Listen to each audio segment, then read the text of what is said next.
Welcome, listeners, but take heed. We will say whatever we need to share our knowledge, thoughts, and joy, and even things that do annoy. So join us now, but be aware. We have a tendency to swear. We'll dial it back a little bit. But frankly, we don't give a shit. Welcome to Just Keep Rowling, a Harry Potter book movie compare and contrast podcast. Kayde here. No. Kayde here. You're Ellen. I know I'm Ellen. I was about to say, Kayde here is my co-host. Oh, I get it. That's fine then. As long as we know who we are. I'm Kayde, you're Ellen. Well, now that that's cleared up, let's just keep rolling. Right into... wishing me a happy birthday. I was gonna say the rolling rehash. But it's my birthday. But it really isn't. It will be by the time people are listening to this. It's basically my birthday this whole week. It's my birth week. Fine. Happy birthday, Ellen. Thank you. Now you can do the rolling rehash. Oh, gee, thanks so much. Your benevolence is amazing. Last week, we discussed Chapter 16, The Chamber of Secrets, and the corresponding film scenes. Hermione channels her inner Madonna after defacing school property. McGonagall and Snape channel their inner sassy Harry in order to perform a successful appendectomy. Ron and Harry channel themselves as they continue their meddling streak. Lockhart channels his inner Dr. Evil by explaining his plans and allowing the heroes to turn the tables on him. And Slytherin's monster channels his inner frat boy by leaving its snakeskin lying around. During episode 34, An Awful Color, our Potter pondering was, can petrified people still feel things? Such as, what if Hermione is cold? Is being petrified anything like Petrificus Totalis? Because Harry was completely aware during that, just couldn't move. Obviously, the basilisk petrification is worse than the spell, since that can easily be reversed. But now I really wonder if any part of them is aware what is going on around them. Emma and Alice think it would be a deeper level of being petrified, more like a coma. Karlee thinks Petrificus Totalis is more like the coma. She feels like being petrified by the basilisk freezes everything. She says, when you're in a coma, you can feel, and there's brain activity and you still age. I assume that as a petrified person, you don't age. It freezes you exactly as you were in that moment. Petrificus Totalis, your eyes can still move and you can look around. I think that's more like a coma. Aware of what's going on around you, but not really anything you can do. All in all, I think being petrified is literally being frozen in time. Dave also doesn't think you are aware during petrification. He says he imagines there would be a lot of questions to the victims about what it was like being petrified, or Hermione would have said something like, I was so excited when Harry found the note in my hand. I just knew you guys would figure it out. You're such a great wizard. Or, was it Professor Lockhart who found me? Was it him who carried me to the infirmary? Did my hair look okay? That would indicate no awareness. But then again, fawning over Professor Appendix does point to a sense of unawareness in general. Max says that Petrificus Totalis is the full body bind curse, so he assumes that it doesn't affect the mind as such. However, being petrified is more of a mental phenomenon. Maybe the body can't move because the mind is so badly affected. All in all, some really great thoughts. Not as fun as my imagining Hermione screaming in her head, but very good points nonetheless. Yeah, as always, thanks for sharing. Our trivia question from last week was, what is the translation of what Tom Riddle says in Parseltongue to call the basilisk forward? The movie just gives us the creepy hissy language, but in the book, since Harry can understand Parseltongue, he hears, Speak to me, Slytherin, greatest of the Hogwarts Four. Congratulations goes to Dave Garza, who is making a comeback with a win after being on the heels of the winners for several weeks in a row. He cracked me up with his comment under his answer when he said that it took forever to find, and it's half a guess because apparently Parseltongue translators only work in English to parcel, not the other way around. Those darn translators, completely unreliable. Seriously. But let's just keep rolling into Chapter 17, The Heir of Slytherin, and the corresponding film scenes. Chapter 17, The Heir of Slytherin. Harry finds himself standing at the end of a dimly lit chamber, with towering stone pillars carved with more serpents. His heart is beating very fast as he looks around, worried the basilisk is lurking in a corner or behind a pillar, and wonders where Ginny is. He moves forward, keeping his eyes narrowed in case he needs to close them quickly. When he reaches the last set of pillars, he can see a statue, as high as the chamber itself, of an ancient, monkey-like face with a long, thin beard that falls almost all the way to his stone feet. And between his feet, lying face down, is Ginny Weasley. Harry sprints towards her, drops to his knees, and tosses his wand aside. As he tries to wake her, a voice says, "She won't wake." Harry spins around to see Tom Riddle standing behind him and asks if she's dead. Riddle tells him that she is alive, but only just. Harry stares at him and wonders if he's a ghost. Riddle explains that he is a memory, preserved in the diary for 50 years. Harry asks him for his help getting Ginny out of there, saying there is a basilisk. Riddle doesn't move, and Harry goes to pick up his wand, realizing that it's missing. He looks back to Riddle and sees him twirling his wand. He reaches for it, but Riddle won't give it back. Harry again mentions the basilisk, and Riddle tells him that it won't come until it's called. Harry wants to know what he means and asks for his wand, but Riddle just tells him that he won't be needing it, and mentions that he has been waiting a long time for the chance to talk to him. Harry is starting to lose patience, and tells Riddle they can talk later. Right now, they need to get out of the Chamber of Secrets. Riddle tells him that they are going to talk now, and pockets Harry's wand. Starting to become suspicious, he asks Riddle how Ginny got like that. Riddle says it's because she opened her heart and spilled all of her secrets to an invisible stranger, and explains that she'd been writing in his diary all year about how her brothers tease her, coming to school with secondhand robes and books, and how she didn't think that famous, good, great Harry Potter would ever like her. Riddle says that it was boring to listen to the troubles of an 11-year-old girl, but he was able to charm her so she would keep pouring out her soul to him and make him stronger. He was able to start feeding her some of his own secrets and use her to open the chamber and strangle the roosters and paint threatening messages on the walls. She also set the serpent on the petrified victims. Harry doesn't want to believe it, and Riddle continues on, saying that her diary entries got a lot more interesting after that. But she eventually became suspicious enough to dispose of the diary, and of all people, Harry is the one who picked it up. Riddle says that Harry was the person he was most anxious to meet, and Harry asks why. Riddle explains that Ginny told him all about his fascinating history, so he decided to show him how he captured that great oaf Hagrid to gain his trust. Harry realizes that Riddle framed Hagrid and tells him that he thought he had just made a mistake. Riddle laughs and says it was his word against Hagrid's, and the word of the poor but brilliant and brave prefect and model student was believed over blundering Hagrid, who was in trouble every other week, trying to raise werewolf cubs under his bed and sneaking off to the Forbidden Forest to wrestle with trolls. He says that his plan worked even better than he had expected, and that only the Transfiguration teacher, Dumbledore, seemed to think Hagrid was innocent. Riddle knew it wouldn't be safe to open the chamber again while he was still at school, and decided to leave behind a diary preserving his 16-year-old self, to one day lead another in his footsteps and finish Salazar Slytherin's noble work. Harry tries to point out that he hasn't, because no one has even died, and they are all about to be cured. But Riddle informs him that Harry is his new target. He was very angry when Ginny realized Harry had the diary and stole it back from him. But he knew from what she had told him that Harry was on the heir's trail and would stop at nothing to solve the mystery, especially after his best friend was attacked. Riddle made Ginny write her own farewell message on the wall and overpowered her the rest of the way so he could leave the pages of his diary at last. He has been waiting for Harry because he has a lot of questions for him. Harry says, "Like what?" And Riddle starts out asking him how a baby with no extraordinary magical talent could have defeated the greatest wizard of all time. Harry wants to know why he cares, because Voldemort was after his time. Riddle says Voldemort is my past, present, and future Harry Potter, and pulls Harry's wand out of his pocket to write Tom Marvolo Riddle in the air before waving the wand and reshuffling the letters to say, "I am Lord Voldemort." He explains that it was a name he was already using with his most intimate friends at Hogwarts, because he wasn't going to keep the name of his filthy muggle father who abandoned him. He made up a new name that wizards everywhere would fear to even speak when he became the greatest sorcerer in the world.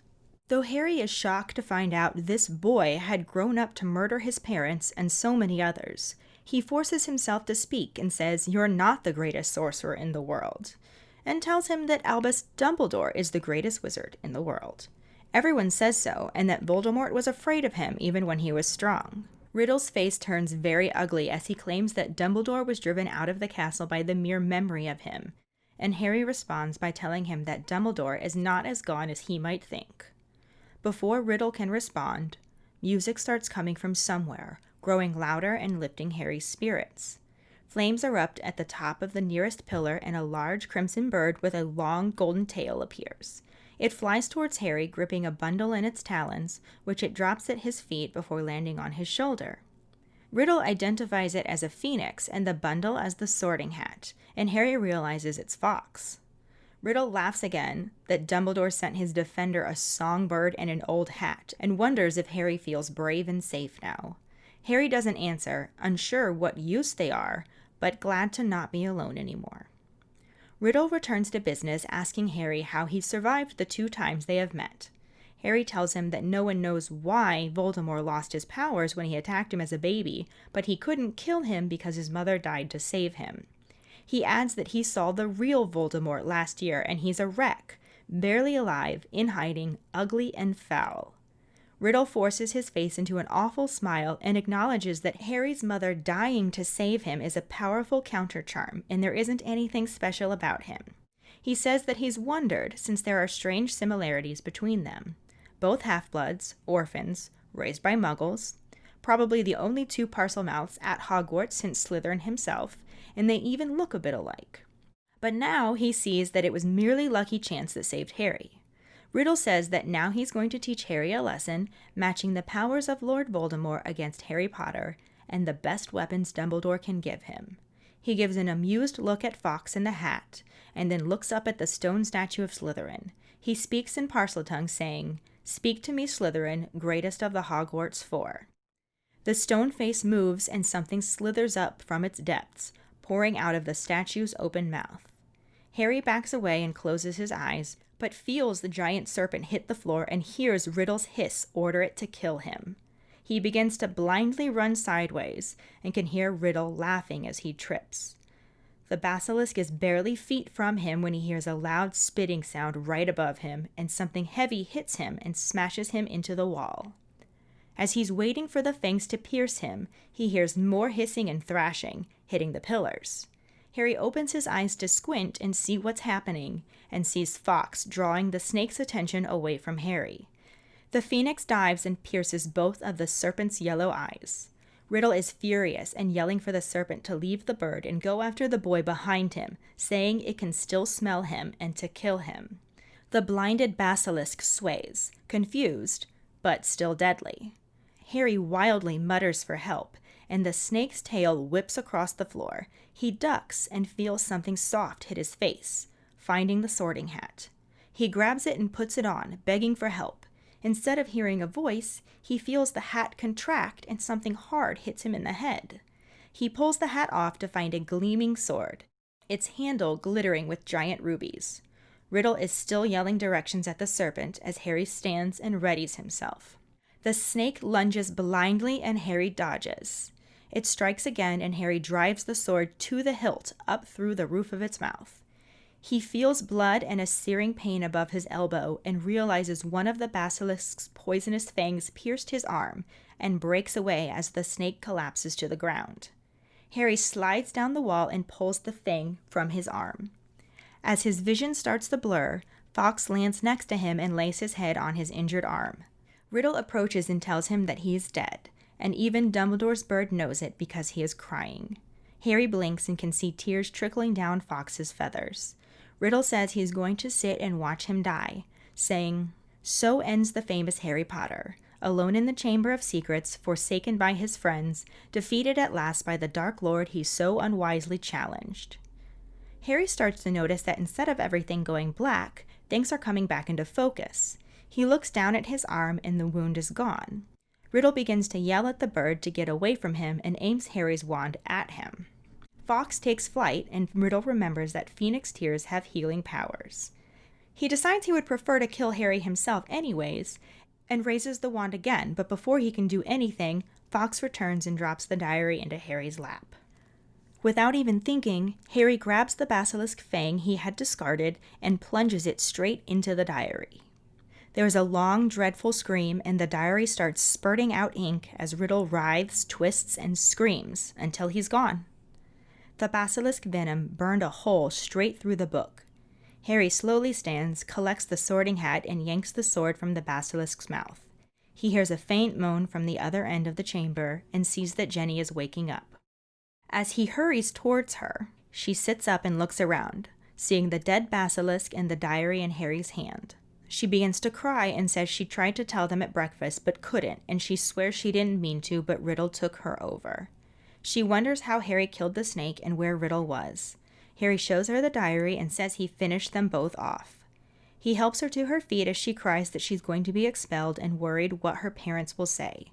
Fawkes is waiting for them by the entrance, and they make their way back through the tunnel and hear the sound of slowly shifting rocks. Harry calls out to Ron that he's got Jenny and she's okay. Ron thrusts his arm through a hole in the rocks and helps her through, followed by Fawkes and Harry. Ron wonders where the bird and the sword came from, and Harry says he will explain when they get out of there. Harry asks where Lockhart is, and Ron gestures back to the tunnel and explains that the memory charm must have backfired because he doesn't have a clue who he is. Harry looks up the pipe to Moaning Myrtle's bathroom and asks Ron if he has any ideas how to get back up. Ron shakes his head and Fawkes flies in front of them, waving around his long golden tail feathers. Ron thinks he wants Harry to grab on, but doesn't see how the bird could pull him up. Harry says that Fawkes isn't an ordinary bird and instructs everyone to hold on to each other. He secures the hat and sword in his belt and grabs Fawkes' tail feathers, who lifts them up all the way through the pipe and back into the bathroom, Lockhart exclaiming, "Amazing, amazing, this is just like magic." The sink slides back into place, and Myrtle is surprised to see that Harry is alive, saying that if he had died, he would have been welcome to share her toilet.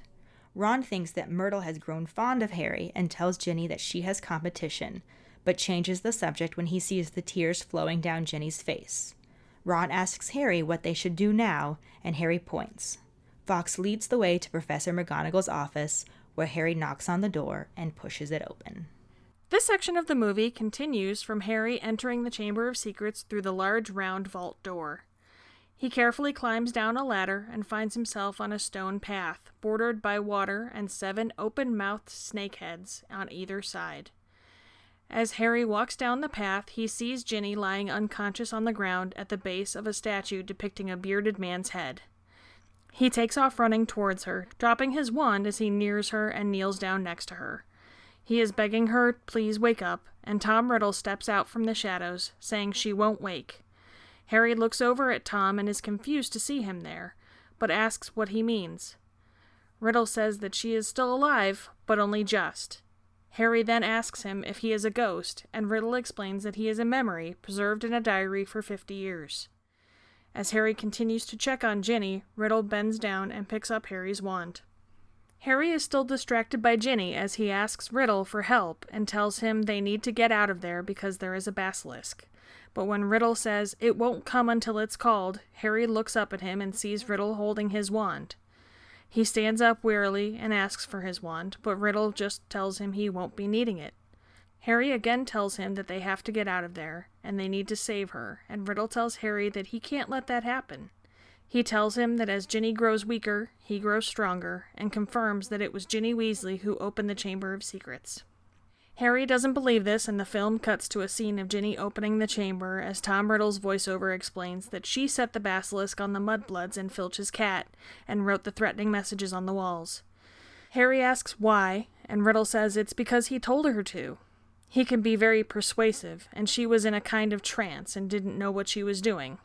We see shots of Ginny writing on the walls, her face looking blank, and of her throwing the diary in the toilet as Riddle goes on to say that the power of the diary started to scare her, and she tried to dispose of it in the girls' bathroom, where it was found by Harry, the person he most wanted to meet.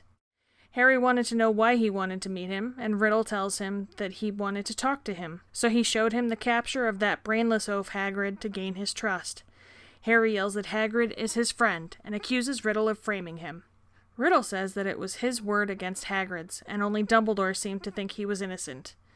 Harry says that he bets Dumbledore saw right through Riddle, who admits that he kept an annoyingly close watch on him after that.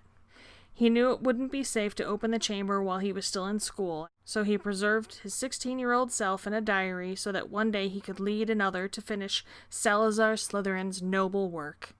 Harry tells him that he hasn't finished it this time because the Mandrake draft will be ready in a few hours and everyone will be okay. Riddle informs Harry that killing mudbloods doesn't matter to him anymore, that his new target is Harry. He asks how a baby with no extraordinary magical talent was able to defeat the greatest wizard of all time, escaping with nothing but a scar when Voldemort was nearly destroyed. Harry wonders why he cares, since Voldemort was after his time. Riddle says Voldemort is my past, present, and future, and uses Harry's wand to write Tom Marvolo Riddle in fiery letters in the air. He waves his arms and the letters rearrange to spell out, I am Lord Voldemort. Harry realizes that Tom Riddle is the heir of Slytherin and Voldemort, and Riddle angrily says, surely you didn't think I was going to keep my filthy muggle father's name. He fashioned himself a new name that wizards everywhere would fear to speak when he became the greatest sorcerer in the world. Harry gets in Riddle's face and tells him that Albus Dumbledore is the greatest sorcerer in the world, and Riddle says that Dumbledore has been driven out of the castle by the mere memory of him. Harry insists that he will never be gone, not as long as there are those who remain loyal to him. As the two boys glare at each other, a bird call echoes in the chamber, and Fawkes flies in and drops the sorting hat down to Harry before looping around.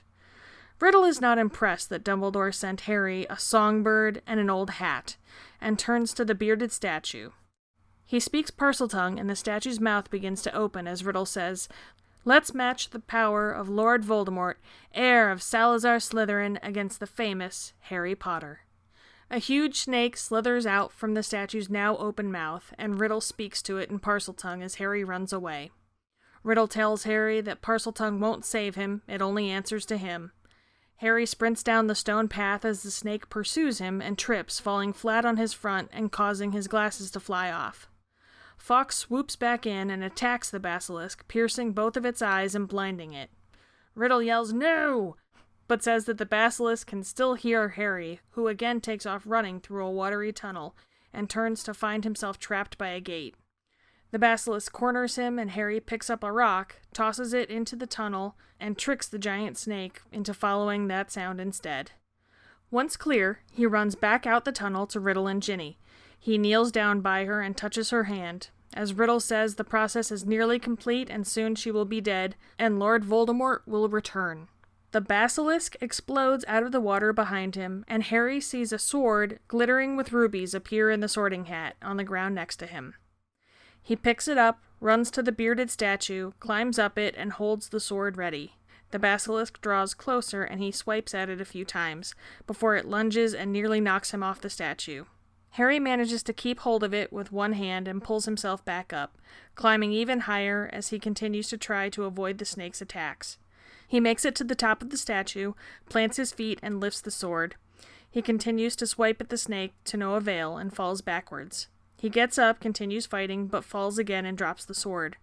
As the snake is rearing up to strike, Harry lunges for the sword.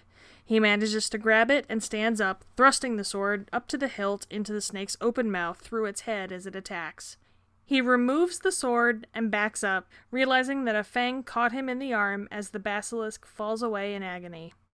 Harry pulls the fang from his arm and watches as the basilisk sinks into the water, and its huge head crashes upside down to the ground. Riddle does not look pleased as Harry makes his way back down to Ginny, holding the sword in one hand and the fang in the other, which also grips his injured arm. He drops the sword and falls to his hands and knees next to Ginny as Riddle mocks him, letting him know that the venom is spreading through his body and he'll be with his dear mudblood mother soon. Harry looks at him but reaches for Ginny's hand. Riddle comments on how it's funny what a silly little book can do in the hands of a silly little girl, and Harry grabs the diary from Ginny's arm. He opens it and plunges the basilisk fang right into a blank page, causing black ink to spill from the hole, and Riddle to yell for him to stop. Riddle lunges for Harry, but a hole of light appears in his chest, and he starts to scream and fade a little. Harry lifts the fang and drives it into the other side of the diary, causing Riddle more agony as light pours from his mouth. Harry closes the diary and stabs it once more through the cover, and Riddle disappears in a burst of light and shower of sparks. Ginny wakes up and sees Harry, confessing that it was her, but Riddle made her. She sees that Harry is hurt, and he tells her not to worry and gives her directions on how to get out and find Ron. Fawkes flies back in with another caw and lands in front of Harry, who tells the Phoenix he was brilliant. Harry says he just wasn't quick enough, and Fawkes lowers his head and cries, his tears dripping onto Harry's wound, which disappears. Harry remembers that Phoenix tears have healing powers, and thanks the bird. He tells Ginny that it's over, and the scene transitions to Fawkes carrying Lockhart, Ron, Harry, and Ginny out of the Chamber of Secrets up into the moonlit sky. Since this is the big climax of the story, the film does keep pretty true to the book. Obviously, it chisels down the dialogue a bit and adds some extra drama. Obviously.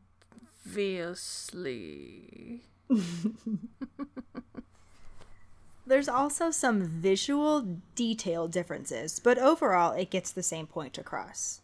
In both the book and the movie, Harry has just entered the Chamber of Secrets. The book describes a dimly lit chamber with towering stone pillars carved with more serpents. The movie has Harry climb down a ladder to a stone pathway leading into the chamber. The path is bordered by 7 open-mouthed stone snake head statues on either side. So, similar motif, but not quite the same layout. Yeah. Then, at the end of the pillars, the book describes a statue as high as the chamber itself of an ancient monkey-like face with a long, thin beard that falls almost all the way to his stone feet. The movie also has a statue of a face with a beard, though I don't know that I would describe it as monkey-like. Wasn't really. Also, the statue is just of the face, no body or feet. I think I actually like it more the way they had it in the movie than compared to the book's description of it, though. I actually agree with you there, especially since the stone beard had its own very serpentine feel to each stone coil of hair. I also think the layout was more effective later on when the basilisk shows up. Yeah, we can talk more about that when we reach that part, but in both the book and the film, Ginny is lying down at the base of the statue. Another minor difference here is that the book describes her as being face down when the movie has her on her back. I mean, I'd rather not be lying down in what is basically a sewer at all, but I mean, if I gotta, I'd much rather be on my back than face down. There is that. In both, Harry runs towards her and kneels down next to her, dropping his wand in the process.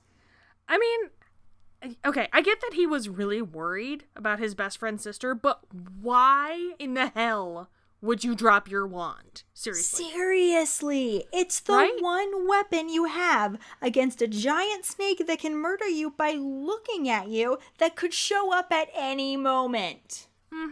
That shit should never leave your hand. Right? Because not only does it leave you unarmed against a potential giant-ass nope rope attack, he also may as well have just handed it to the Heir of Slytherin. Definitely not one of Harry's brightest moments. In both, he's begging Ginny to wake up, and Tom Riddle steps out and informs him that she won't wake. Harry wants to know what he means, making sure she isn't dead, and Riddle confirms that she's alive, but only just. In both, Harry asks Riddle if he is a ghost, and Riddle explains that he is a memory preserved in a diary for 50 years.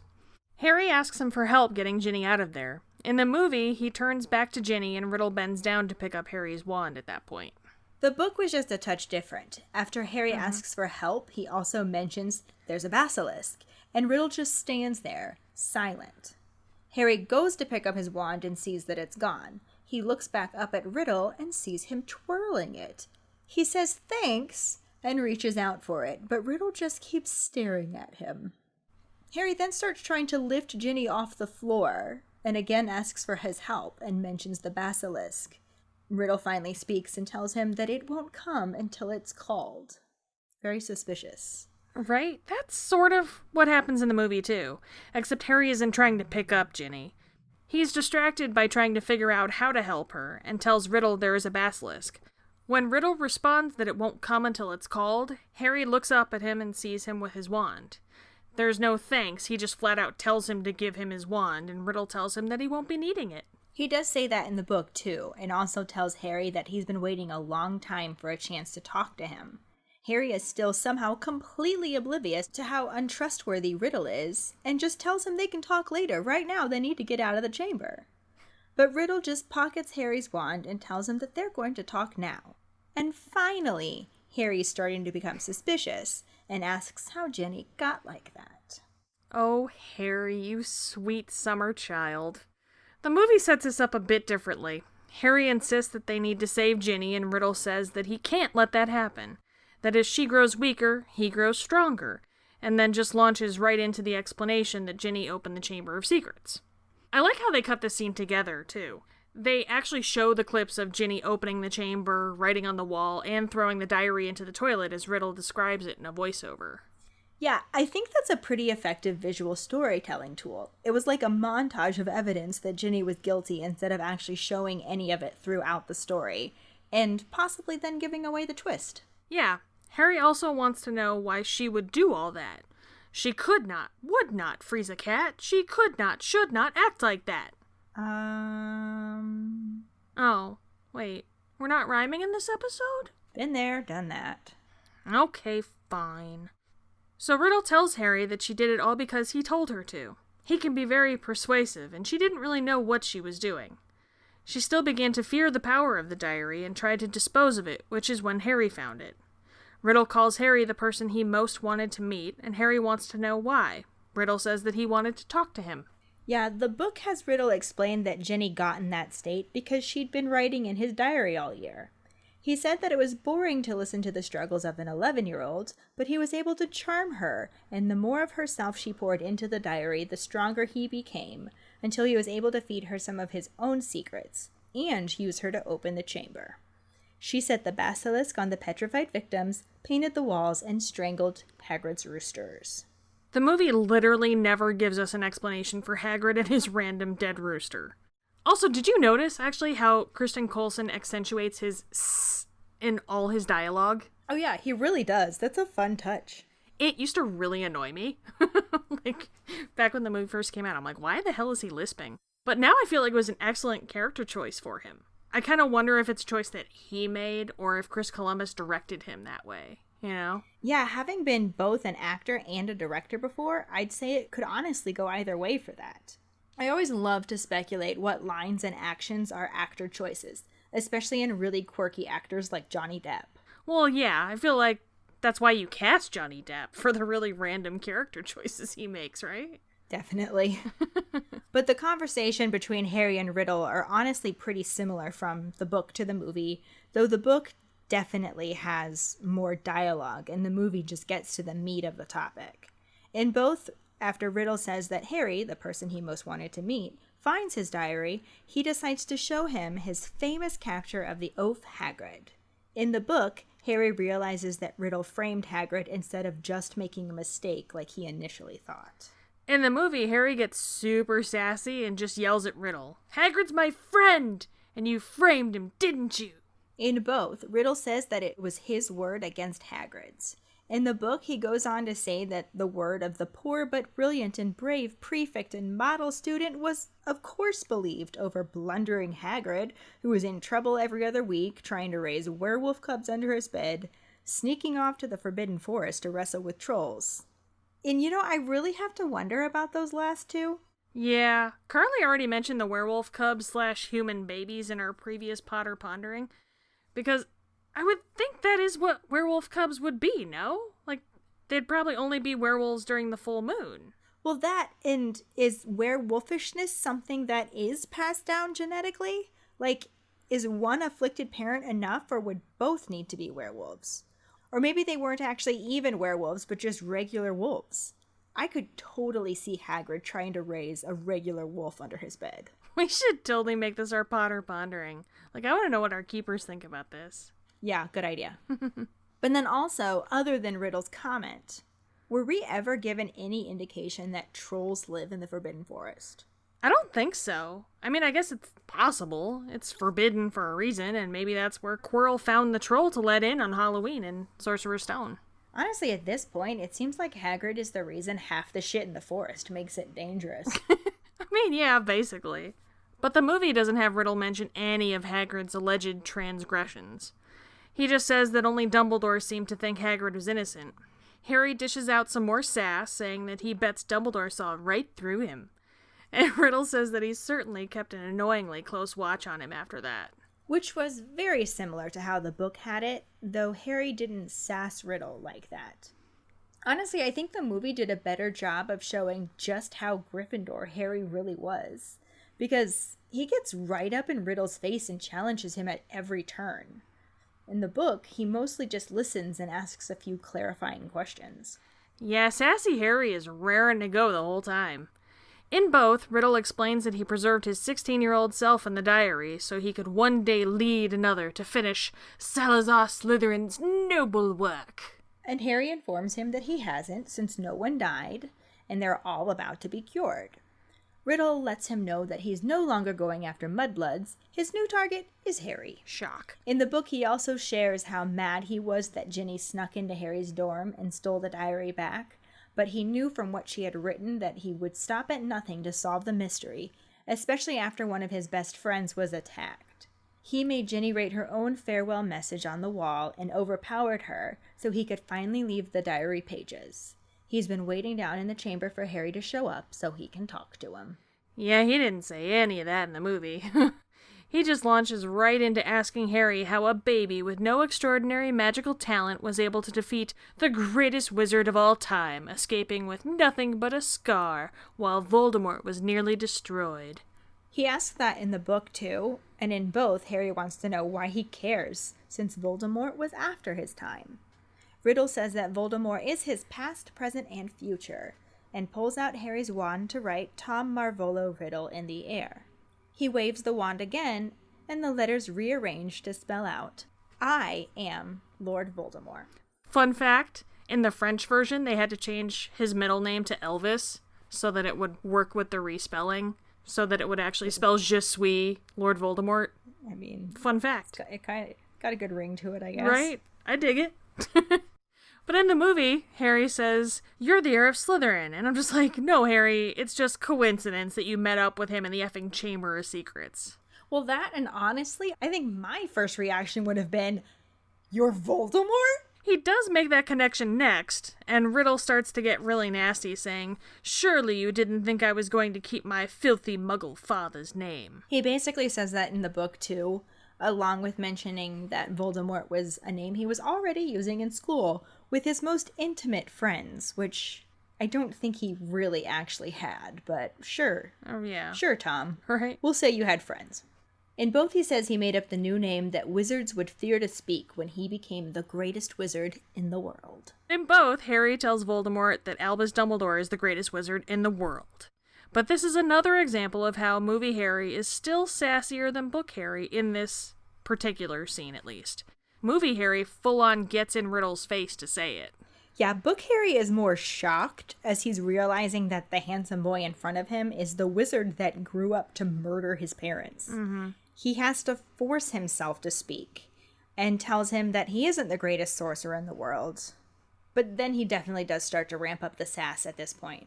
He also says that Dumbledore is the greatest wizard in the world and adds on that everyone says that Voldemort was afraid of him even when he was strong. In both, Riddle says that Dumbledore was driven out of the castle by the mere memory of him. And in the movie, Harry insists that he will never be gone, not as long as there are those who remain loyal to him. And I really wish they would have kept in Dumbledore's line about loyalty, because when Harry says that to Tom, it just doesn't feel right. Like, they made it seem like he just came up with it on the fly, but it doesn't sound like a 12-year-old's words, right? Yeah, we had talked about how that line of Dumbledore's had been cut in a previous episode when he was being suspended. Mm-hmm. In the book, he mentioned that he would only be gone if none remained who are loyal to him. Since the movie didn't have him say that, it does imply that it was Harry's own view, and I agree that isn't something a 12-year-old would come up with on his own. Exactly. The sentiment was there, but because he heard Dumbledore say it. Yeah. But, I mean, I guess regardless of where the sentiment came from, it was enough to call Fawkes the Phoenix to the situation in both, though his arrival is a bit different between the two. Yeah, in the book, they hear music first, and Fawkes arrives in an eruption of flames at the top of the nearest pillar. He then flies down to Harry holding a bundle in his talons, which he drops at Harry's feet before landing on his shoulder.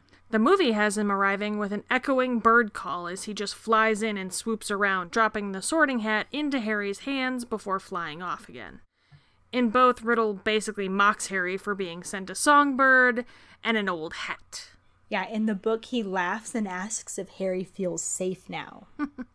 Harry isn't sure what to make of the bird and the hat, but he does feel a little bit better since he's no longer alone.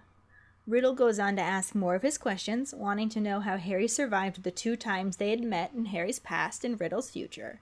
Harry tells Riddle that no one knows why Voldemort lost his powers, but he survived because his mother sacrificed herself to save him. And this is when Book Harry full-on buttons up his sassy Gryffindor pants, calling her his common, muggle-born mother, and adding on that he's seen the real Voldemort. He's a wreck, barely alive, in hiding, ugly, and foul. Bam! Take that, Riddle! Shit! None of that happened in the movie.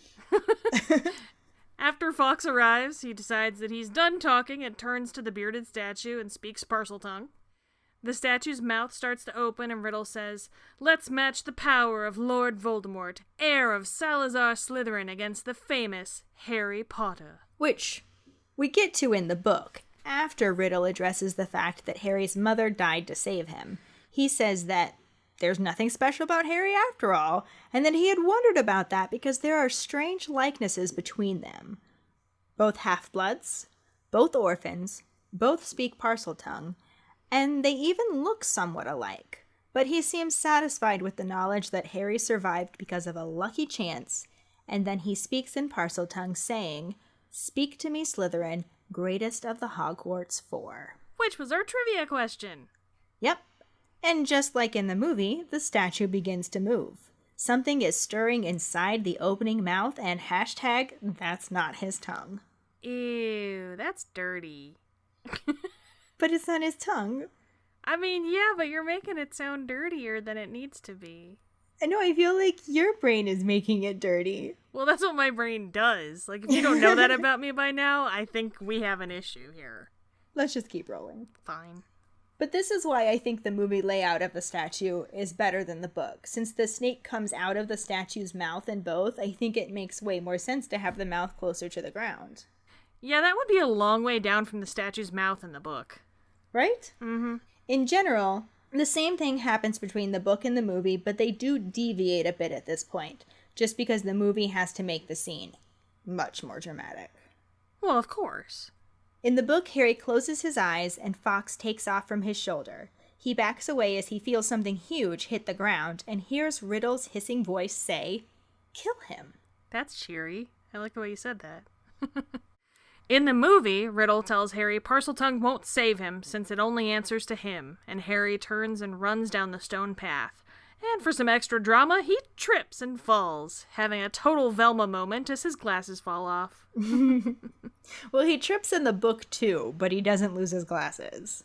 Something heavy hits him and knocks him into the wall, and with his eyes still closed, he's just waiting for the fangs to pierce him. Instead, he hears some wild thrashing against the pillars and squints to see what's happening. He can see an enormous bright green serpent weaving between the pillars and snapping furiously at Fawkes, who dives and pierces both of the snake's yellow eyes.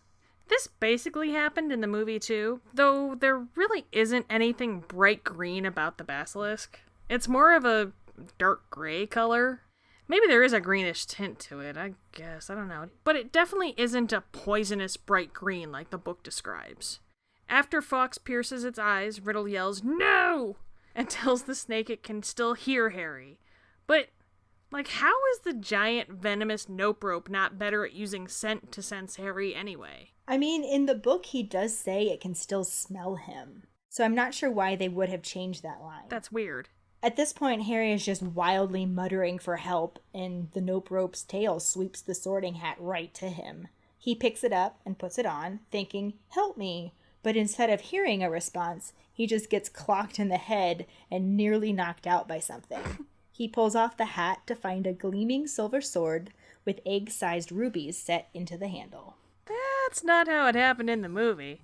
After the basilisk has been blinded, Harry gets up and runs through a different watery tunnel, finding himself dead-ended at a gated tunnel. The nope rope is in close pursuit, and Harry just freezes, then tosses a rock out into the other tunnel to draw it away from him.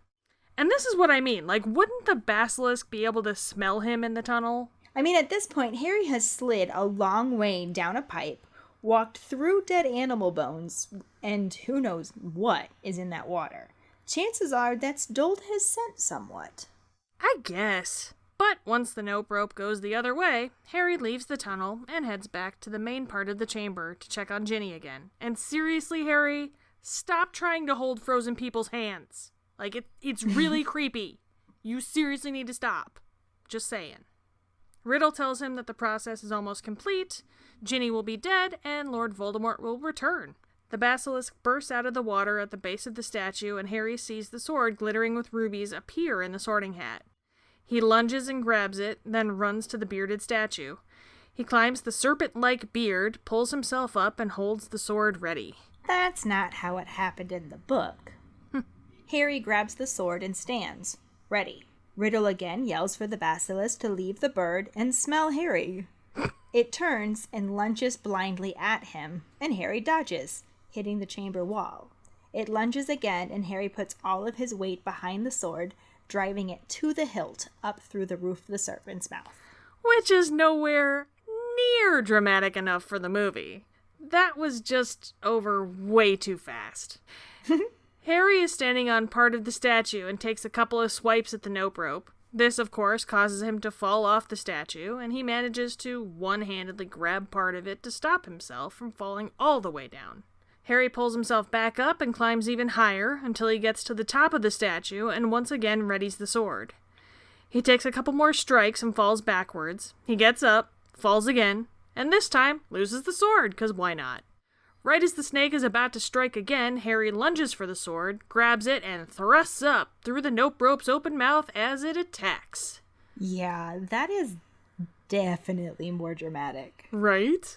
Though in both, the snake's fang pierces Harry's arm right above his elbow. But even the way it dies is more dramatic. Because in the book, the fang splinters away as it just falls sideways to the ground and twitches a little. Yeah. Not so much. In the movie, Harry removes the sword and realizes the fang is in his arm. And the nope rope just starts swaying around in agony, sinking down into the water at the base of the statue. Then its huge head crashes upside down to the ground. And Tom's face when the basilisk dies is just like, really? Seriously? Like, do you know how long it took me to get this plan going? At least 50 years. Right? You suck, dude. In the book, Harry feels himself getting weaker and slides down the wall. Fawkes lands next to him and rests his head on the puncture wound. Riddle isn't all that bent out of shape about the basilisk because he's convinced that Harry's dying. He says that even Dumbledore's bird knows it, as he's crying. Harry blinks down at Fawkes and sees the tears trickling off of his feathers onto the wound. And Riddle's all geared up to just sit and watch Harry die, even giving a speech about the end of the famous Harry Potter, dying alone in the Chamber of Secrets, defeated at last by the Dark Lord he so unwisely challenged. He tells Harry that he'll be back with his dear mudblood mother soon, but Harry realizes that he's starting to feel better, and Riddle suddenly remembers that Phoenix tears have healing powers, and he chases Fawkes off. In the movie, Riddle doesn't get to watch Harry be healed. The injured and weakened Harry makes his way back down to Ginny, holding the sword in one hand and the fang in the other. He reaches her and drops the sword as he kneels down next to her. Riddle mocks him, telling him that the venom is spreading through his body. He does say that he'll be with his dear mudblood mother soon, because you can't leave that line out, it's pretty good. Harry looks at him but doesn't say anything, just takes Ginny's hand again, because apparently, boy just can't help himself. Apparently, it's just his thing. Yeah, it's kind of weird, not gonna lie.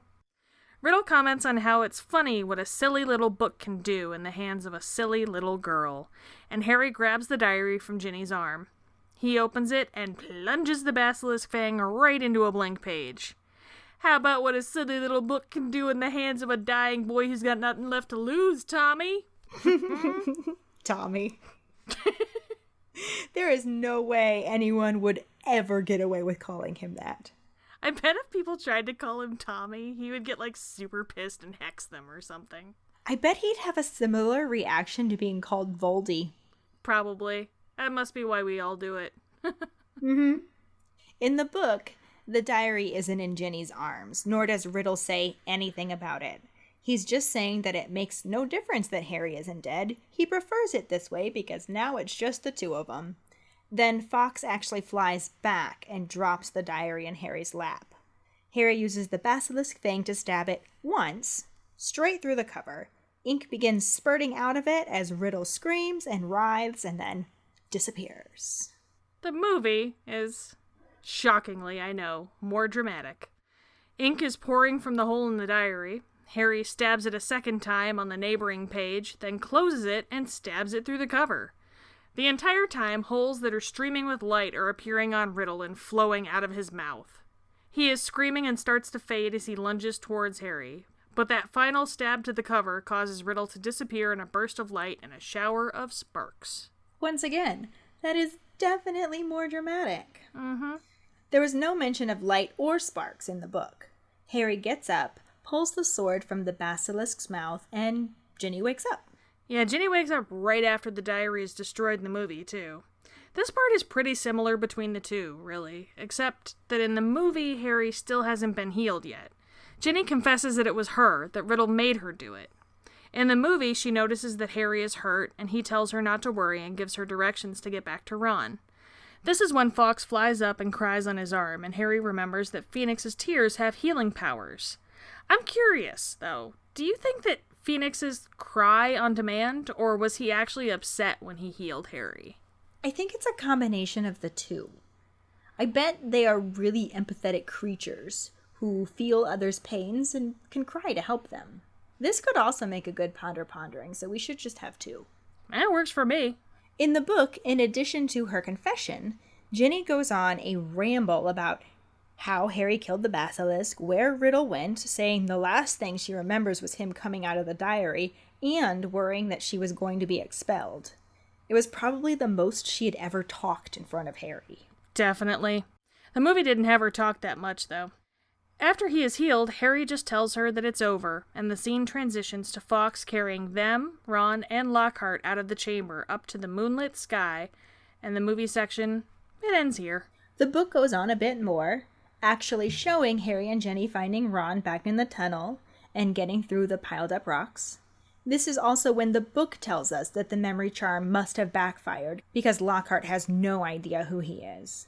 Yeah, the movie clued us into that in the last section. They also stand around for a bit trying to figure out how to get out of the chamber when Fawkes flies in front, waving his tail feathers at Harry. Ron says it looks like he wants Harry to grab hold, but that he's too heavy. Harry explains that Fawkes isn't an ordinary bird, and they all grab hands. Harry holds Fawkes' tail, and he flies them up and out of the pipe, as clueless Lockhart says, "Amazing! This is just like magic!" He does say that in the movie, too, and that line makes my husband laugh every single time. Doesn't matter how many times I've watched the movie, he laughs every single goddamn time. It is pretty fantastic. Right? But the movie has them flying up outside, up to the moon, and I have no idea why. Fawkes just flies them back into Moaning Myrtle's bathroom, where she sees them and is surprised and a little disappointed that Harry's alive. This is when she says the line that he would have been welcome to share her toilet instead of before they entered the chamber in the movie. And Ron tells Ginny that she has competition. But poor Ginny is just crying, so he changes the subject and asks Harry what they should do next. Fawkes leads them to Professor McGonagall's office, and the chapter ends with Harry knocking on the door and opening it. And we didn't actually have any new actors this time. We've met pretty much everyone. Because we basically just had Bonnie Wright, Daniel Radcliffe, and Kristen Coulson in this scene, so... And we've talked about all of them. Yep, no one knew. But that'll bring us to this week's Potter Ponderings, which we decided are, what do you think about Riddle saying that Hagrid was trying to raise werewolf cubs under his bed? And do phoenixes cry on demand, or are they actually upset that someone needs to be healed? So head to our Facebook page and look for the post and share your thoughts with us. Mm-hmm. That will bring us to this week's Sorting Hat story, which is from Alyssa Cole. She writes, I'm a Hufflepuff with a hazelwood wand 13 3/4 inches, unicorn hair core, no flexibility. My Patronus is a mink. I got into Harry Potter because my friend yelled at me to read the books, and she scares me, so I did, and I adore them now. I love this story. It's short and sweet, and her friend may be scary, but she's a damn good friend. Yeah, I can see why you would appreciate her friend. I mean, I didn't need you to scare me into Harry Potter, but you definitely scared me into a Harry Potter podcast. And you adore it now? I mean, I've never stuck with one project for so long, but yeah, I do. Couldn't do it without you. Wouldn't be doing it without you. That's facts right there. Mm-hmm. But if any of you other keepers out there listening would like us to read your Sorting Hat story on a future episode, you can email it to us at justkeeprowling@gmail.com. Let us know your house, wand, the wood, core, and length, how you got into Harry Potter, and anything else you might want to share with us. And that'll bring us to this week's trivia question, which is, in addition to the special awards for services to the school, how many points does Dumbledore award Harry and Ron apiece? The prize for the first one who responds with the correct answer and the code word #Gryffindor wins again. We'll get a bitch is a witch, motherfucker's a wizard, a just keep rolling, that's not how it happened in the book, that's not how it happened in the movie, or a pride sticker. Another way to get a sticker is to rate and review us. If you're an Apple person, you can do it through the Apple Podcast or iTunes app. If you don't have Apple, you can write a recommendation on our Facebook page. Then email us at justkeeprowling@gmail.com to let us know you did, and we'll get back to you to figure out which sticker you want and where to send it. Don't forget to find us and follow us on Facebook at JKR Podcast and Twitter and Instagram at Just Keep Rolling. Following us on Podbean at justkeeprowling.podbean.com will get you the episode as early as possible and give you a leg up in answering the trivia question. If you would like to support us as a patron for extra perks, you can go to patreon.com/justkeeprolling. As always, any support you can give is greatly appreciated and will go towards bringing Harry Potter-related content your way. And make sure you check out our website at justkeeprolling.com for our podcasts and Harry Potter-related merchandise. We are still donating all the proceeds from our equality merchandise, designed with Dumbledore's quote saying, differences of habit and language are nothing at all if our aims are identical and our hearts are open. Yeah, the proceeds are going to the Trevor Project and the NAACP Legal Defense and Educational Fund. Our fundraising campaign for each is also shared on our Facebook page and Twitter if you don't want to buy the merchandise, but still would like to contribute. Thank you so much. Yes, thank you. And join us next week when we talk about the final chapter of Chamber of Secrets, Chapter 18, Dobby's Reward, and the corresponding film scenes. Thanks for listening. We hope you hear us again. I'm Kayde. I'm Ellen. Until the next time, just keep rolling.